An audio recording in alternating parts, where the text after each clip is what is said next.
السلام علیکم ورحمۃ اللہ وبرکاتہ۔ میرے محترم دوستوں اور عزیزوں، حضرت علی رضی اللہ تعالیٰ عنہ کے اخلاص کا ایک بہت عجیب واقعہ ہے۔ ذرا اس واقعے کو آپ سنیں اور اس پر عمل کرنے کی کوشش کریں۔ محترم دوستوں اور عزیزوں، ایک مرتبہ کا واقعہ ہے کہ حضرت علی رضی اللہ تعالیٰ عنہ نے ایک کافر کو زیر کر لیا۔ آپ کا مقابلہ ہوا، آپ نے اس کو نیچے گرا لیا اور اس کے سینے پر آپ چڑھ کر بیٹھ گئے اور اسے قتل کرنے کے لیے آپ نے اپنی تلوار کو نکال لیا، لیکن اسی دوران اس کافر نے آپ کے چہرے مبارک کے اوپر تھوک دیا۔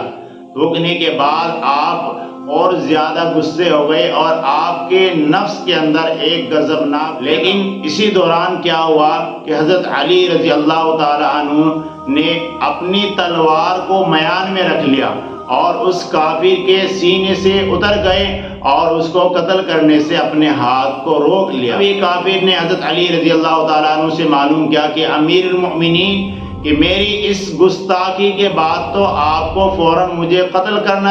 کر دینا چاہیے تھا، کیونکہ آپ میرے اوپر غالب تھے، آپ مجھے قتل کر سکتے تھے، لیکن کیا بات ہوئی، کون سی ایسی بات تھی جسے آپ نے مجھے قتل کرنے سے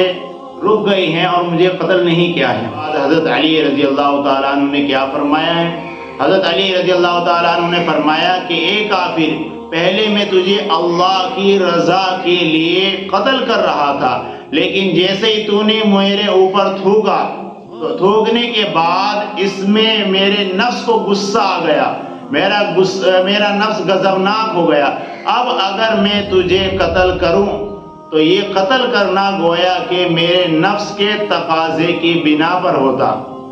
یہ اللہ کی رضا کے لیے نہیں ہوتا، اس میں اخلاص نہیں تھا، اور اللہ رب العزت کوئی بھی عمل قبول نہیں کرتے جس میں اخلاص نہیں ہوتا، لہذا میں نے تجھے قتل نہیں کیا اس لیے کہ اس میں اخلاص نہیں تھا۔ حضرت علی رضی اللہ تعالیٰ عنہ کی یہ باتیں سن کر وہ کافر حیران ہو گیا اور اس کے دل کے اندر ایمان کی شمع روشن ہو گئی اور اس نے کہا کہ اے امیر المومنین، میں اس دین پر ایمان لانے کے لیے تیار ہوں جو دین جس کے اندر اخلاص کی اس قدر تعلیم ہے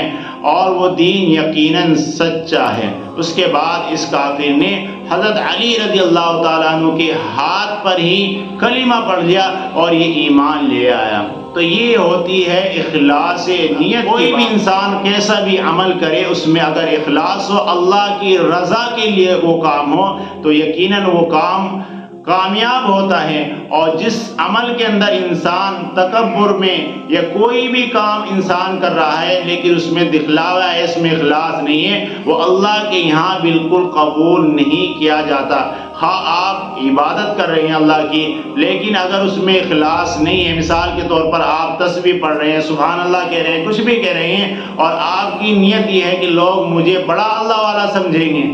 لوگ مجھے بڑا دیندار سمجھیں گے، مجھے ہدیہ دیں گے، مجھے پیسے دیں گے، تو اب آپ کا سبحان اللہ کہنا بھی یہ دنیا ہو جائے گا، دین نہیں ہوگا، کیونکہ اس کے اندر اخلاص نہیں ہے۔ اس لیے کوئی بھی عمل آپ کریں تو اس میں اخلاص کا ہونا ضروری ہے۔ اللہ رب العزت ہمیں عمل کی توفیق نصیب فرمائے۔